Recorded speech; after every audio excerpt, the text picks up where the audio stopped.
todos, um bom sábado. É um prazer muito grande estarmos mais uma vez falando do amor de Jesus. E nós estamos muito preocupados porque o mundo está indo de mal a pior. E a nossa igreja precisa com urgência de um reavivamento e reforma.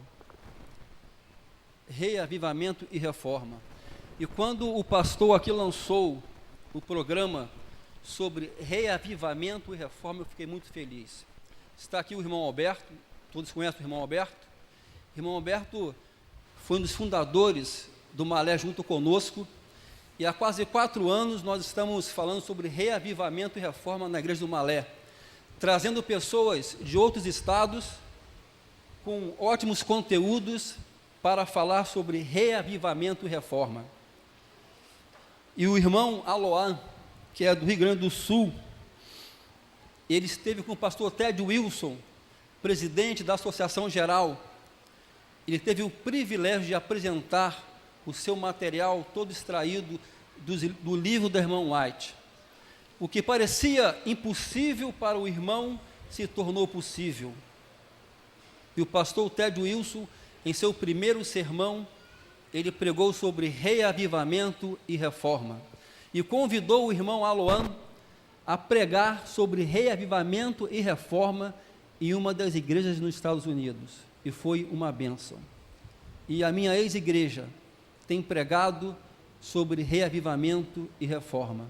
E eu coloquei na minha cabeça, no meu coração, na minha mente, que por onde eu pregar, por onde eu passar, por onde eu tiver a oportunidade, estarei pregando sobre reavivamento e reforma. E nesta manhã não será diferente. Mas antes de lermos a Bíblia, vamos orar um pouquinho. Curve a sua fronte, vamos começar com Deus.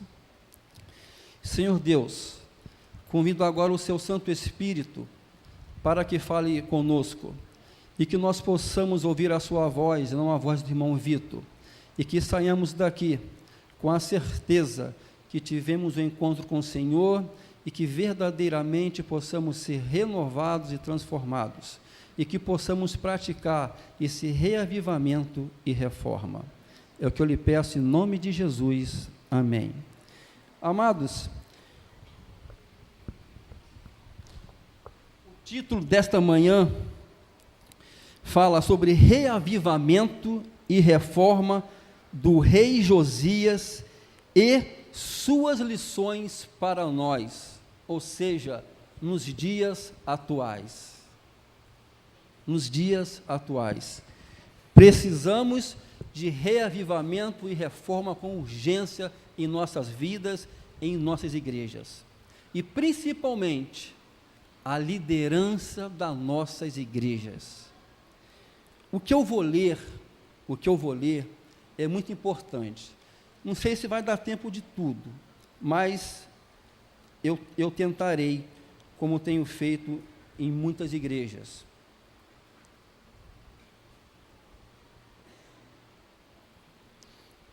Deus nos ouve? Sim ou não, igreja? Sim? Então abra sua Bíblia e você vai ver que coisa maravilhosa.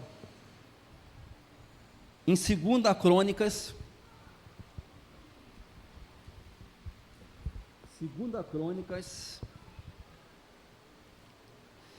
o capítulo é o 7,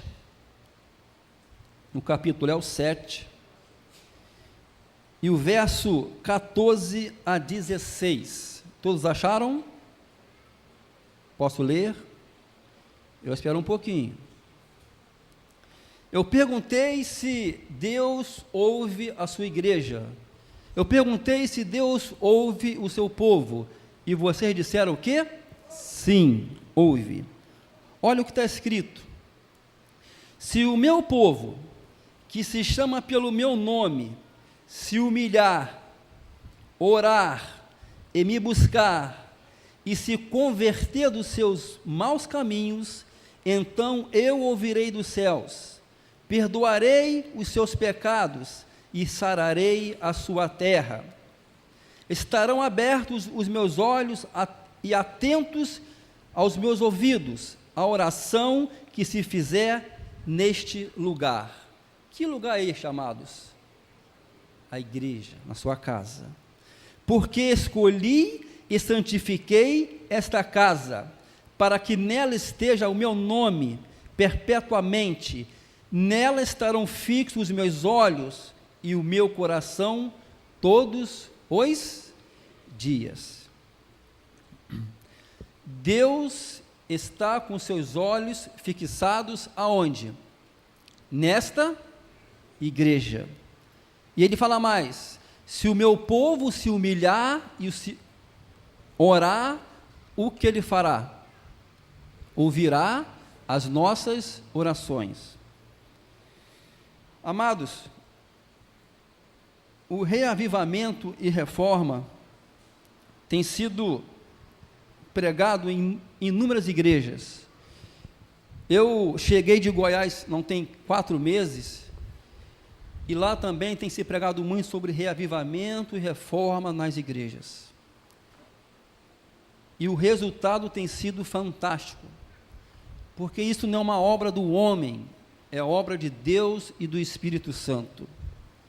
E como eu disse, preste bastante atenção no que eu vou ler agora, o que a irmã White, a serva do Senhor, fala sobre reavivamento e reforma no tempo do rei Josias, e para nós, nos dias de hoje. A obra de Deus apresenta de tempos em tempos surpreendente semelhança em todas as grandes reformas ou movimentos religiosos. Os princípios de relacionamento de Deus com os homens são sempre os mesmos. Os movimentos importantes do presente têm seu paralelo no passado, e a experiência da igreja nos séculos antigos encerra lições para o nosso próprio tempo, diz a irmã White. Ela fala: nosso objetivo neste capítulo, sobre o tema acima mencionado, tem como objetivo principal saber como ocorreu o grande reavivamento e a reforma do rei Josias, para tirar da história sacra as lições que venham contribuir para a ocorrência do tão necessário, urgente reavivamento e a reforma na Igreja Adventista do Sétimo Dia. Isso que quem está dizendo é a própria irmã White, não é o irmão Vitor. E fala mais: a necessidade de reavivamento e reforma denotam que 2 fatos aconteceram, ou seja, o que estava vivo morreu, e o que estava em forma perdeu a sua forma. Diante disto, o que morreu deve ser reavivado, e o que perdeu a sua forma deve ser feito de novo, ou seja, reformado. Sendo assim, nos interessa saber a causa da nossa morte espiritual e da nossa deformidade espiritual e a sua solução. Analisemos o reavivamento e a reforma do rei Josias.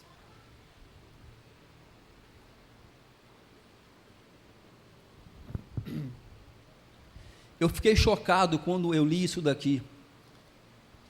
E quando algumas pessoas me procuram para pedir oração, primeira pergunta que eu faço é uma. E a irmã White está aqui mencionando essa mesma pergunta, que fala: a causa da morte espiritual do povo de Deus nos dias de Josias, especialmente foi o abandonamento das sagradas escrituras e o afastamento de Deus. Prestaram bastante atenção? Quais foram as causas do abandonamento do povo de Deus, ou seja, em comunhão com Deus? Qual foi? A falta de quê? A leitura da palavra de Deus. E quando alguém vem perguntar, irmão Vitor, ore por mim, eu oro. Eu pergunto, está lendo a Bíblia? Muito pouco. Está orando? Muito pouco. Muito pouco. Fala mais. Sob a má influência do idólatra e ímpio rei Manassés e o rei Amon, respectivamente, avô e pai de Josias. O que serviu de base para a reforma do rei Josias? Aí fala, o espírito de profecia responde. No 10º ano do terceiro reinado do rei Josias, ocorreu uma reforma. Este movimento de reforma, pelos quais os juízos pressagiados foram sustados por algum tempo, foi levado a efeito de maneira inteiramente inesperada, graças à descoberta de uma porção da Sagrada Escritura, que durante muitos anos haviam estado estranhamente deslocada e perdida por negligência e descuido, ou seja, o povo estava dormindo, o povo não queria saber de Deus, porque os seus líderes estavam totalmente longe de Deus, não queriam saber de Deus. E fala, Josias empenhou em tirar partido da sua posição como rei, para exaltar os princípios da santa lei de Deus.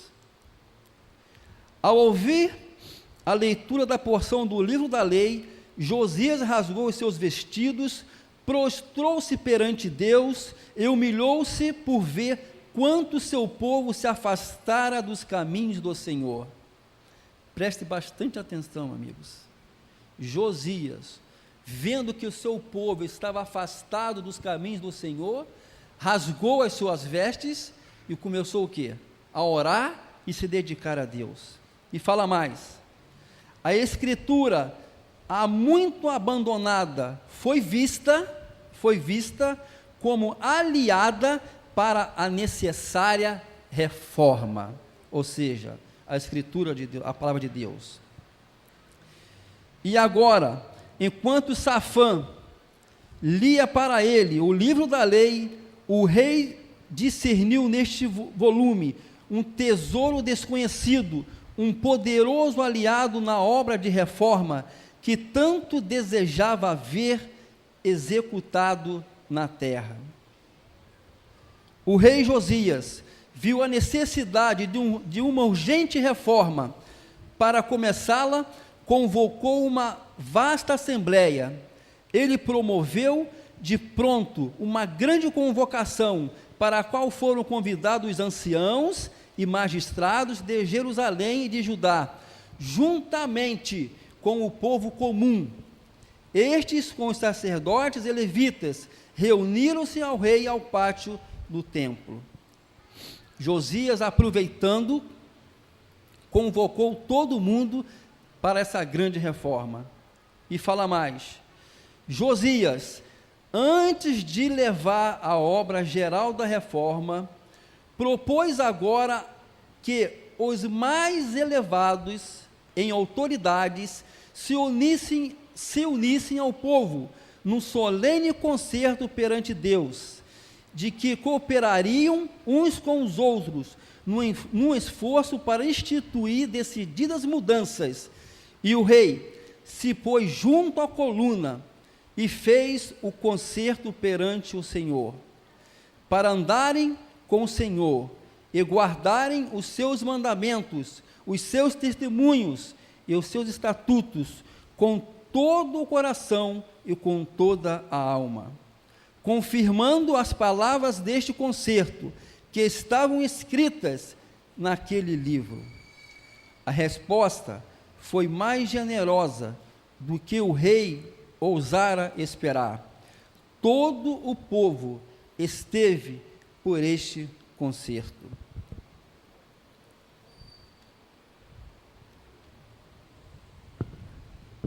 Amados, rei Josias, bem que o Ivaldo falou, hein, Ivaldo? Bem que você falou.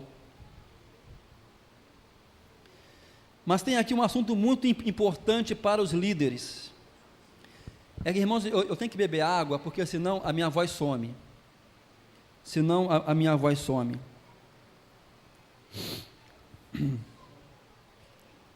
A síntese da causa da morte e deformidade espiritual do então povo do Senhor se deram ao abandono da Escritura Sagrada.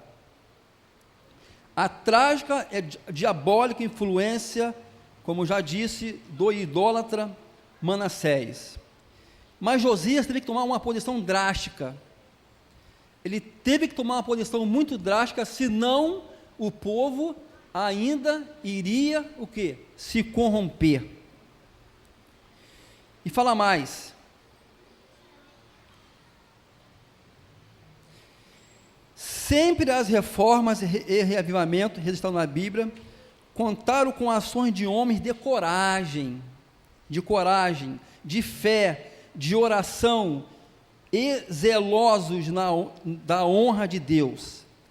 Na obra da reforma, a ocorrer hoje, a necessidade de homens que, como Esdras e Neemias, não obscureçam ou desculpem o pecado, nem se esquivem de vindicar a honra de Deus. Lembrar-se-ão também que o Espírito de Cristo deve ser revelado naquele que repreende o mal. O mundo religioso, as reformas são diferentes do mundo político, secular, onde o povo, a base, pressiona a cúpula para as mudanças. Nas reformas espirituais, Deus levantou homens de fé, coragem e ousadia, como Elias, Josias, Neemias e tantos outros, para o trabalho de reavivamento e de efetuar as reformas necessárias nas igrejas.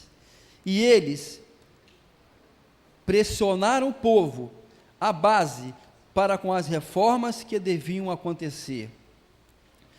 Josias não ficou apenas na falação, na lamentação da situação, mas partiu para a ação.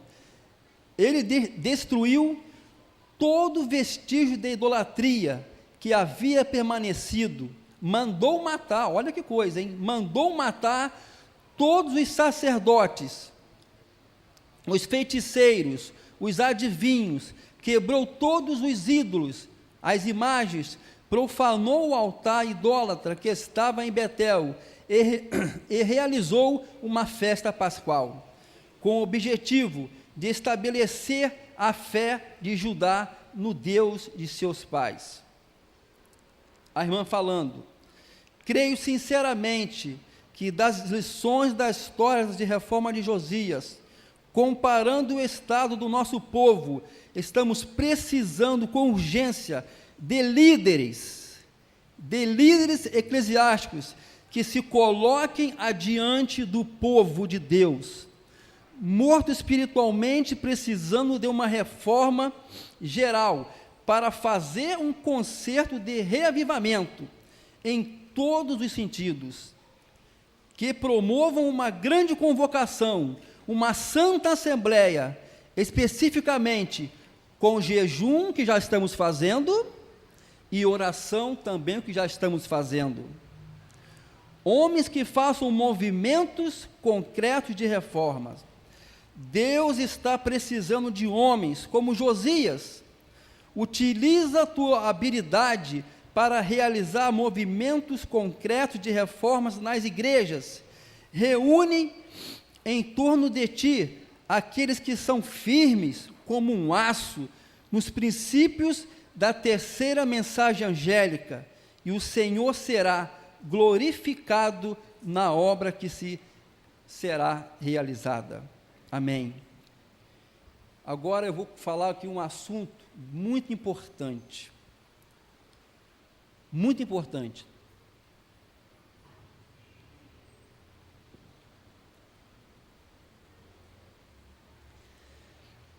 quantos são líderes nesta igreja? Líderes. Departamento, são diretores, anciãos. Levante os braços.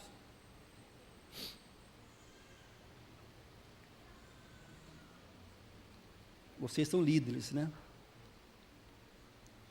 Vocês são chamados por Jesus, correto? Pelo Espírito Santo. Isso quem escreveu não foi o irmão Vitor, foi o irmão White.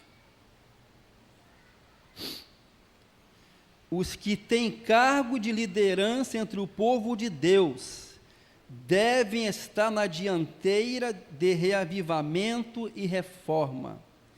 Os que ocupam posições de influência, ou seja, na igreja, e responsabilidade, devem estar na dianteira da obra de Deus.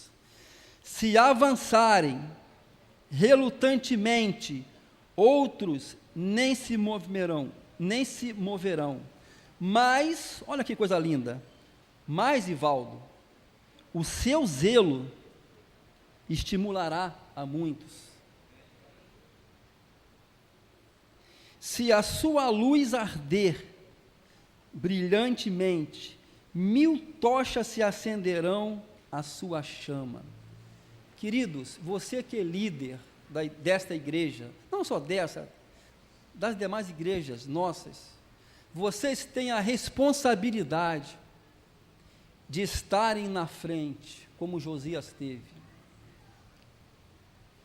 E as pessoas que estarão vendo vocês à frente desse trabalho, honrando a Deus, se dedicando a Deus, como estão fazendo, que eu estou vendo, orando, jejuando, buscando, clamando ao Senhor.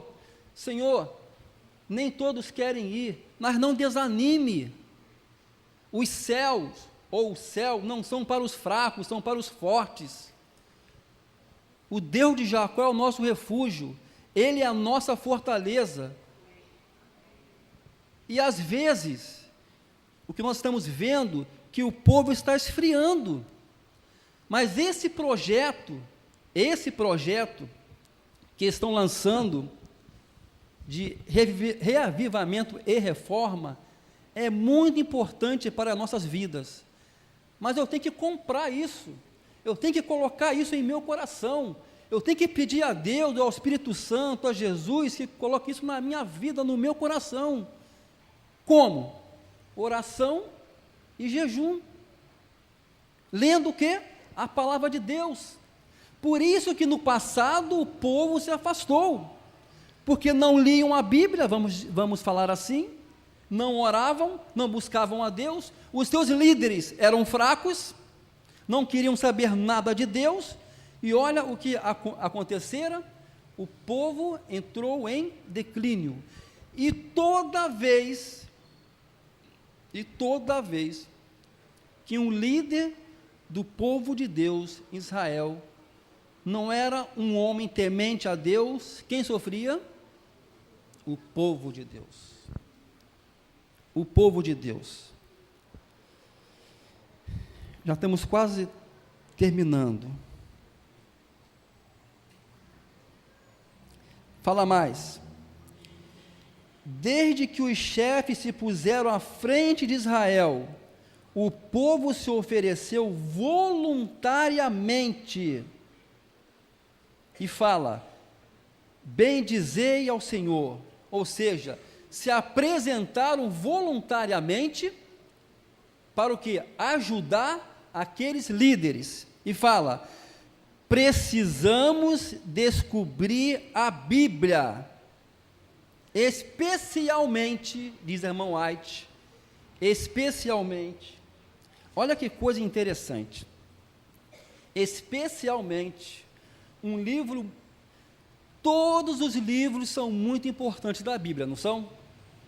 De Gênesis, Apocalipse, não são? São muito importantes. Mas olha o que a irmã White fala, um livro que hoje nós deveríamos lê-lo mais. Quem é que se arrisca? Deixa eu beber minha água.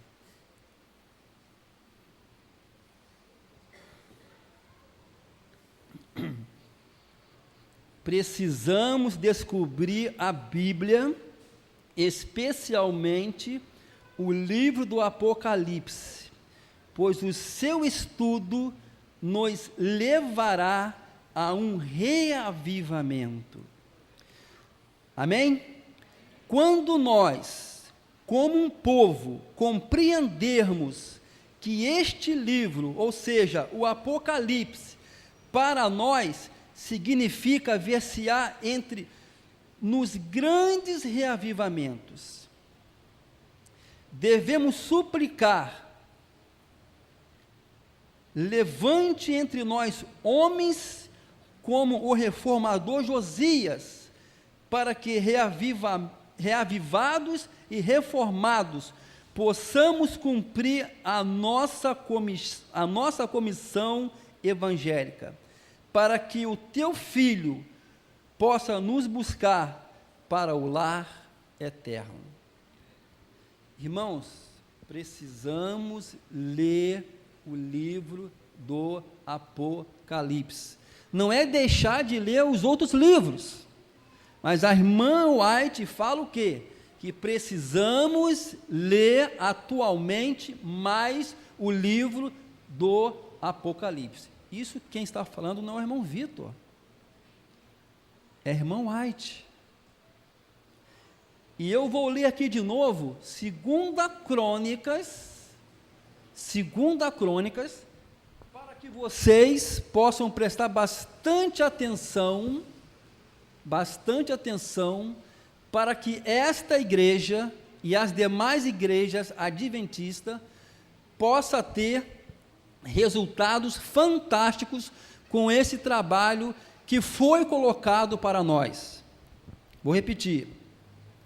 2 Crônicas 7, 14, 16, fala: se o meu povo que se chama pelo meu nome se humilhar e orar e me buscar e se converter dos seus maus caminhos, ou seja, abandonar os pecados, as coisinhas que nos afastam de Deus, o que ele fará?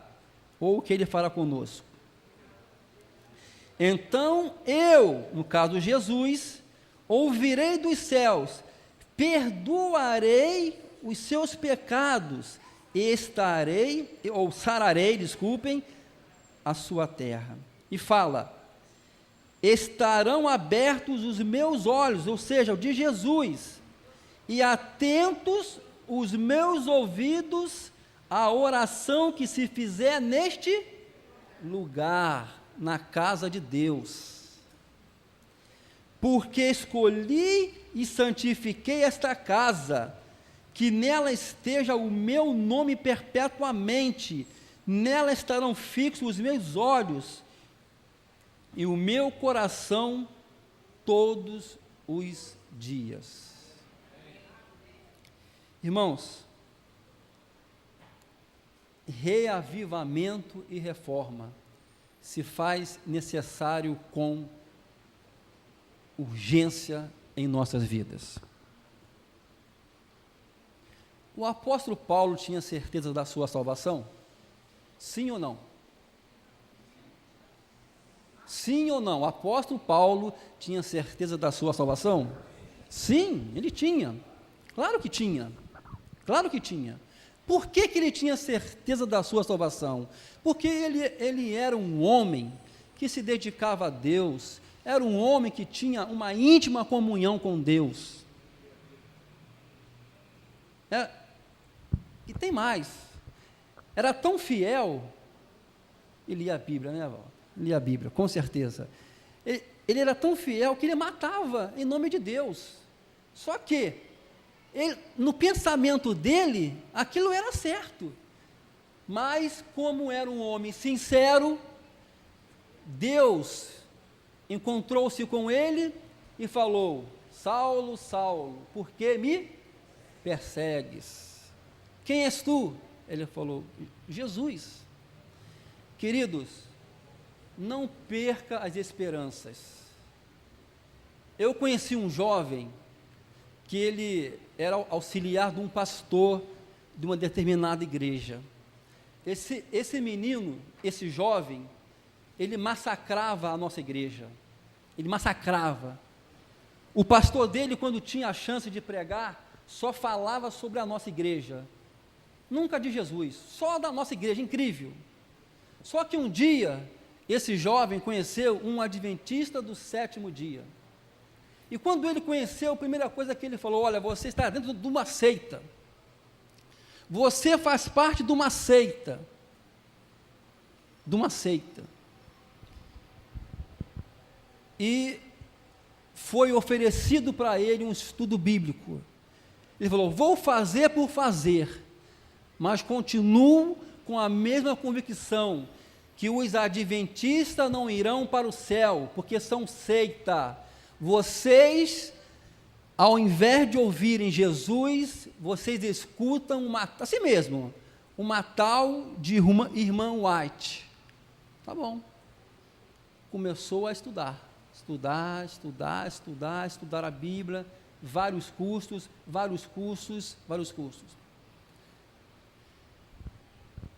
Antes de viajar para outro estado, deixei um e-mail para ele, dizendo, se me amardes, guardareis os meus mandamentos. Eu fui embora. No dia 24 de dezembro, Fátima, quem se batizou na sua igreja? Fábio. O que pregava sobre nós, falava sobre nós, metia, desculpe o termo, a marreta sobre nós, casou e foi morar na mesma rua onde a Fátima, Afonsinho e o meu irmão tomam conta da igreja. E ele queria falar comigo, e eu estava em Goiás, não tinha mais contato comigo. E no dia 24, no dia 23, na sexta-feira, o Afonso ligou para mim e falou, Vitor, sabe quem vai batizar amanhã? Quem vai se batizar amanhã?